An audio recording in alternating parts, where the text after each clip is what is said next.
बिस्मिल्लाहिर्रहमानिर्रहीम। अस्सलाम वालेकुम। अच्छा बच्चों, आज के इस लेक्चर में हम लोग कुछ टॉपिक्स जो पढ़ने जा रहे हैं वो एरर एंड अनसर्टेनिटी से रिलेटेड टॉपिक है। बड़े आसान है और छोटे छोटे इसके कॉन्सेप्ट्स हैं, तो आप लोगों ने बड़े अच्छे तरीके से इस लेक्चर को गौर से समझना है। तो सबसे पहले बच्चों आता है error and uncertainty. Error and uncertainty. अब ये जो टॉपिक है ना बच्चों, ये कॉन्सेप्चुअल कम है, ठीक है, ये कॉन्सेप्चुअल कम है और मतलब कह लें कि इंफॉर्मेशन बेस्ड ज्यादा है, ठीक है, इसमें इंफॉर्मेशन ज्यादा है। कुछ टॉपिक्स ऐसे होते हैं एंट्री टेस्ट में जो मैथमेटिकल होते हैं, कॉन्सेप्चुअल होते हैं, और कुछ ऐसे होते हैं जो इंफॉर्मेशन बेस्ड होते हैं। तो ये वाला टॉपिक आपकी टेक्स्ट बुक से ही मतलब सारा आएगा, आपकी टेक्स्ट बुक से बाहर तो कुछ आएगा नहीं। हाँ, मगर ये कि इन एरर को समझना कैसे है, इनको अंडरस्टैंड कैसे करना है, ये मैं आपको इस लेक्चर में जरूर बताऊंगा। देखिए, एरर बोलते हैं गलती को, अनसर्टेनिटी बोलते हैं गैर यकीनियत को। जिस जगह पर मतलब किसी चीज पर आपको डाउट हो, आपको यकीन ना हो, वहां पे अनसर्टेनिटी होती है, ठीक है। और एरर आपको पता है गलती है। तो मैं आपको पहले इन दोनों में एक मेजर सा डिफरेंस बताता हूं। देखिए, अनसर्टेनिटी बोलते हैं गैर यकीनियत को, जहां पर आपको शक हो। एरर बोलते हैं गलती को। इसका मतलब इन दोनों में डिफरेंस ये होगा कि आपकी सेंस, देखें, आप एक काम करने से पहले आपको पता चल रहा है कि यार यहां पंगा पड़ना है। Natural imperfection of person sense explain uncertainty. मैं क्या बोल रहा हूं? Natural imperfection of person sense, मतलब आपकी सेंस आपको बता रही है, नेचुरली आपकी सेंस आपको एक काम करने से पहले ही बता रही है कि भाई यहां पे इम्परफेक्शन होनी है। तो वो जो किसी काम को करने से पहले ही आपके काम में जो इम्परफेक्शन आ रही है ना, आपकी सेंस आपको बता रही है कि यहां पे इम्परफेक्शन है, दिस इज अनसर्टेनिटी। और आप लोग जब कोई काम कर रहे हैं, आपसे कोई गलती होगी तो जाहिर बात है वहां पे एरर आएगा। वो गलती जरूरी नहीं है कि आपकी ही हो, वो गलती सिस्टम की भी हो सकती है, आपकी अपनी भी हो सकती है, सिस्टम में फॉल्ट भी कोई ना कोई हो सकता है। तो वो जो मतलब मेजरमेंट्स आती हैं जब किसी सिस्टम में फॉल्ट होता है, या कोई जब इंसान मेजरमेंट ले रहा होता है उससे कोई डिफरेंस आता है रीडिंग्स में, तो उसको बोलते हैं एरर। तो एरर जो है ना वो इंसान के कामों की वजह से आता है, वर्क की वजह से आता है, जबकि अनसर्टेनिटी उसकी सेंस उसको बताती है। That is main difference. तो इसका मतलब है, एक्चुअली मैं कह सकता हूं एरर जो होता है बच्चों, ये पर्सन के वर्क की वजह से आता है, ऐसे ही है, पर्सन्स वर्क एक्सप्लेन्स एरर। जबकि अनसर्टेनिटी बच्चों, अनसर्टेनिटी क्या है? ये पर्सन्स सेंस, ठीक है जी, इंसान की जो सेंस होती है ना वो बताती है कि यहां पर एरर है। आप लोग अब अपनी टेक्स्ट बुक खोलेंगे, ठीक है, अभी अपनी टेक्स्ट बुक्स को ओपन करें। आपकी टेक्स्ट बुक का पेज नंबर 6 है। अब ये इंफॉर्मेशन बेस्ड टॉपिक है, आप लोग अपनी बुक से कवर कर सकते हैं बड़ी आसानी से। एक बात और, आप लोग ना एमडी कैट के लिए अपनी टेक्स्ट बुक के जो आपके एमडी कैट के टॉपिक है ना, अपनी टेक्स्ट बुक की एक एक लाइन को अच्छे तरीके से कर लें। मैं आपको ये बार बार बता रहा हूं, आपके पेपर में सारी चीजें एंट्री टेस्ट में मतलब बुक से आती है, बुक से बाहर कुछ भी नहीं आता। लोग इधर उधर की तैयारी करके इतने पागल हो जाते हैं कि वो आसान चीजें अपनी बुक वाली भूल जाते हैं। मैं ये आपको बार बार बता रहा हूं, आपने अपनी टेक्स्ट बुक नहीं छोड़नी, टेक्स्ट बुक से नहीं हटना। मेरे लेक्चर जब भी ओपन करने हैं, टेक्स्ट बुक सामने आपके ओपन हो, टेक्स्ट बुक के एक एक न्यूमेरिकल को करना है, उस टॉपिक से रिलेटेड एक एक एग्जांपल को करना है, एक एक शॉर्ट क्वेश्चन को भी करना है। जो शॉर्ट क्वेश्चंस है ना, उनके अंदर से भी कॉन्सेप्ट आ जाते हैं पेपर में एमसीक्यूज बन के, बुक से बाहर कुछ नहीं आता।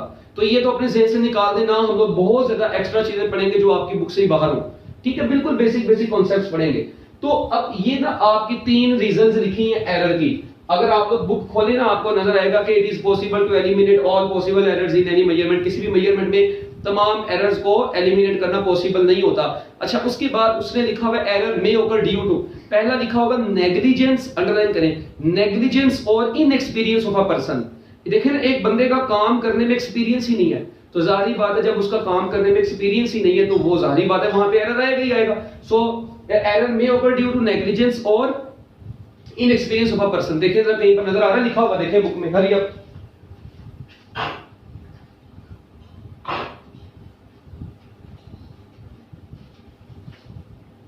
हाँ जी, सो error may occur due to negligence और इनएक्सपीरियंस ऑफ अ पर्सन।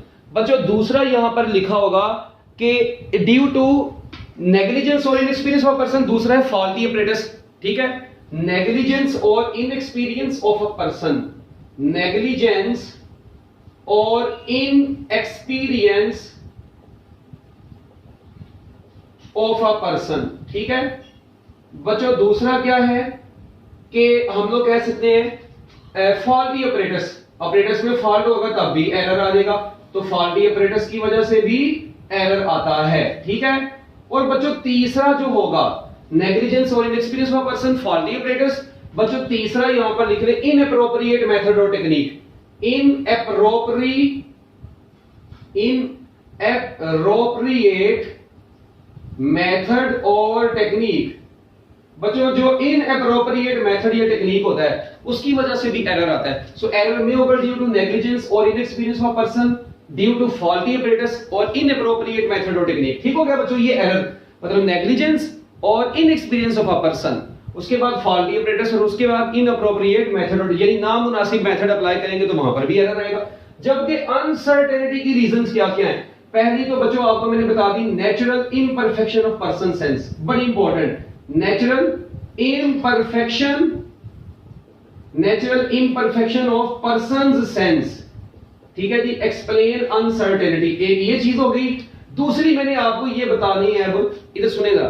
एक होता है क्या नाम है, मतलब आप लोग देखें गर्मियों में सर्दियों में ऑब्जेक्ट्स की ना लेंस में वेरिएशंस आती हैं, एक्सपेंशन होती है, कंप्रेशन होती है, तो वो जो इसका मतलब है चेंज आना शुरू होते हैं ना, natural variation of the object being measured, natural variation of the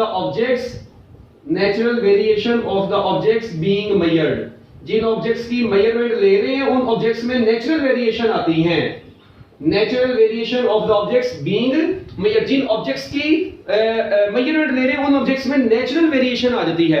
simple pendulum की लेंथ सर्दियों में गर्मियों में चेंज होती है ना, तो टाइम पीरियड चेंज होता है, तो वो आपकी सेंस आपको बताती है कि यहाँ पे पंगा पड़ना है, सर्दियों में अगर रीडिंग आ गई गर्मियों में ये नहीं आनी, चेंज आनी टाइम पीरियड की रीडिंग। इसका मतलब है कि वो आपकी सेंस ने भी आपको बताया और ऑब्जेक्ट के अंदर नेचुरली वेरिएशन भी आ गई है, इसमें आपका भी कोई कसूर नहीं है, ऑब्जेक्ट में तो नेचुरल वेरिएशन आई है। ठीक हो गया बच्चों, तो ये आप लोगों ने अच्छे तरीके से जहन में रखना है। उसके बाद है इनएडिकेसी और लिमिटेशन ऑफ एन इंस्ट्रूमेंट, ये भी इसी में आती है, इनएडिकेसी और लिमिटेशन ऑफ द इंस्ट्रूमेंट, और लिमिटेशन ऑफ इंस्ट्रूमेंट, इसकी वजह से भी बच्चों एरर आता है। देखिए ना, एक चीज आपको इनएडिकेसी से मुराद है ना काफी, जो आपको अवेलेबल ना हो, जो चीज आपको शॉर्ट पड़ गई हो। सपोज करें आप लोगों को बाजार में ना वर्नियर कैलिपर शॉर्ट पड़ गए हैं, आपको बाजार में वर्नियर कैलिपर मिल ही नहीं रहे, इसका मतलब है कि जब वर्नियर कैलिपर आपको शॉर्ट पड़ गया ना, तो आप लोग जब किसी और उसी रीडिंग को किसी और इंस्ट्रूमेंट से लेंगे तो आपको पता चल जाएगा, आपकी सेंस आपको बताएगी कि यहां पर पंगा पड़ना है। सो वो अनसर्टेनिटी है, गैर यकीनियत अनसर्टेनिटी है। और जब आप लोग कोई काम कर लेते हैं उसके बाद रीडिंग्स में जो डिफरेंस आ गया दैट इज एरर, बात खत्म। तो ये तीन रीजंस अनसर्टेनिटी की हैं, ये तीन रीजंस एरर की हैं, ये आपको पता होने चाहिए, आपके पहले पेज पर लिखी हैं। उसके बाद ना बच्चों आगे लिखा हुआ है टाइप्स ऑफ एरर।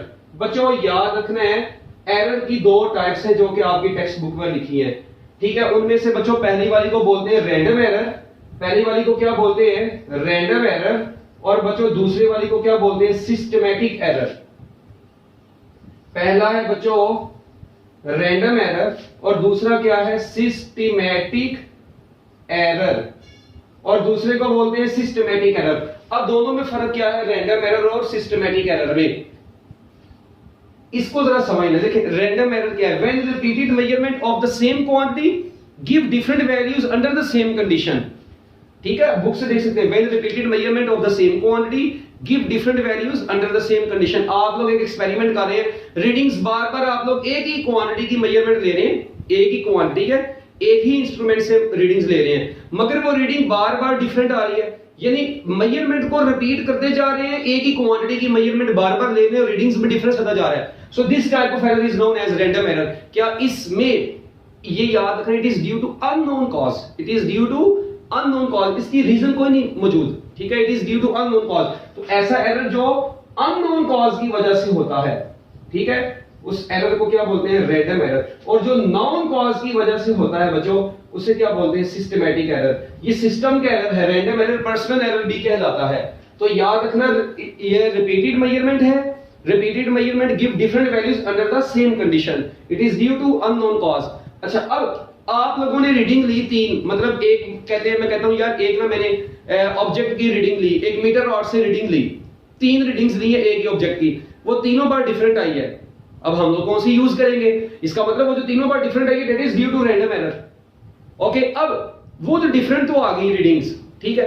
अब सवाल यहां पर ये कि इस एरर को रिड्यूस कैसे करते हैं? तो बच्चों याद रखना, इट कैन बी रिड्यूस्ड, ठीक है जी। इसको रिड्यूस करने के लिए क्या करते हैं? Reduce by taking average of many measurements, by taking average of measurements. बच्चों मेजरमेंट्स की एवरेज लेके हम लोग इस एरर को रिड्यूस कर सकते हैं। सो रैंडम एरर को रिड्यूस कैसे कर सकते हैं? By taking average of many measurements, ठीक है। ये आपका रैंडम एरर था। ओके बच्चों, इसके बाद आप लोगों का दूसरा आता है सिस्टमैटिक एरर।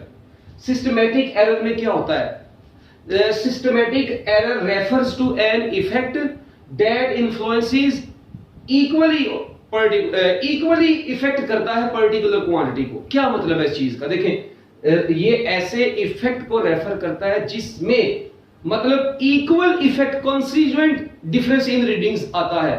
मतलब बताने का मतलब क्या है? देखिए, कॉज नॉन कॉज है, इसकी क्या वजह? देखिए मैं आपको ना पहले थोड़ी सी बता देता हूं। आप लोग एक काम करें, बल्कि अपनी बुक के ना पेज नंबर 7 पर जाएं। अपनी बुक के पेज नंबर 7 पर जाके ना बच्चों पहले डेफिनेशन देखें। कहते हैं systematic error refers to effect that influences all the measurements of a particular quantity equally. Influences all the measurements of a particular quantity equally. ये एरर ऐसे इफेक्ट को रेफर करता है जो तमाम मेजरमेंट्स को इक्वली इफेक्ट करता है, ठीक है जी। ये क्या काम करता है बच्चों? अफेक्ट्स, ठीक है जी, या इफेक्ट्स लिख लें, ठीक है। Effects all measurements equally, all measurements equally. बच्चों ये ऐसे इफेक्ट को रिप्रेजेंट करता है जो तमाम मेजरमेंट्स के इफेक्ट को, मतलब तमाम मेजरमेंट्स में इक्वली इफेक्ट करता है, ठीक है। ये when repeated measurement of the same quantity give different values under the same condition then random error occurs। तो ये सिस्टमैटिक एरर है। ये देखिए ना, इक्वल इफेक्ट पता क्यों करता है? क्यों करता है ये सुनना गौर से। आप लोग एक बात याद रखना, इसकी कॉज नाउन है ना, और वो किसकी वजह से है? Due to zero error of the instrument, due to zero error of the instrument. भाई ये जीरो एरर की वजह से भी हो सकता है, ये पुअर कैलिब्रेशंस की वजह से भी हो सकता है। किसकी वजह से हो सकता है?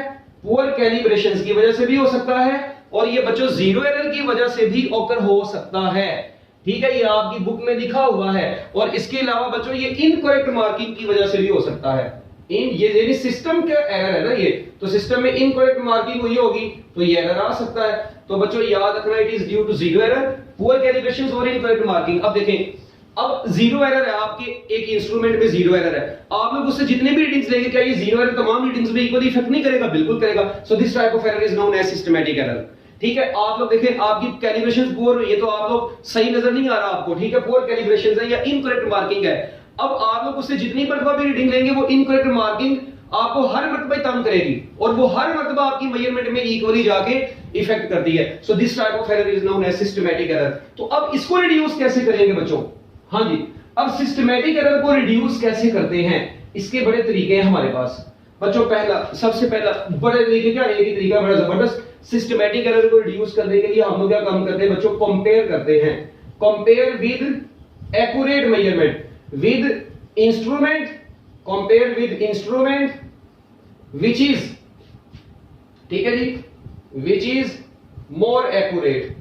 बच्चों हम लोग उस इंस्ट्रूमेंट से कंपेयर करेंगे जो ज्यादा एक्यूरेट होगा, तो उससे कंपेयर करने के बाद हमें पता चल जाएगा कि सिस्टमैटिक एरर कितना है। तो बच्चों इस एरर को कैसे रिड्यूस किया जा सकता है? By comparing the instrument with another which is known to be more accurate. जो इंस्ट्रूमेंट ज्यादा एक्यूरेट होगा उससे कंपेयर करें, आपको पता चलेगा कितना कितना एरर आ रहा है।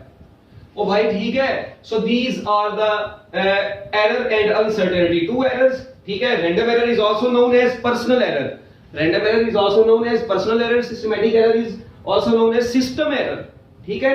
ये सिस्टम की वजह से आता है। जब सिस्टम में खराबी होती है तो सिस्टमैटिक एरर आता है, जब इंसान में खराबी होती है तो रैंडम एरर आता है। बात खत्म, बस। It is due to unknown cause, it is due to known cause.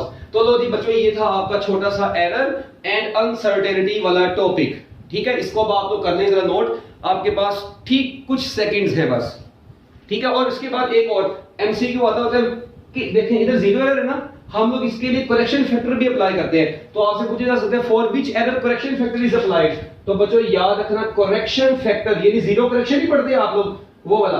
तो करेक्शन फैक्टर हम लोग किसमें अप्लाई करते हैं? सिस्टमैटिक एरर में करते हैं। So correction factor can be applied to systematic error. So this is random and systematic error error की रीजंस, अनसर्टेनिटी की रीजन, रैंडम एरर क्या होता है, सिस्टमैटिक एरर क्या होता है। ओके हो गया, खत्म हो गया ये आपका। इसको जो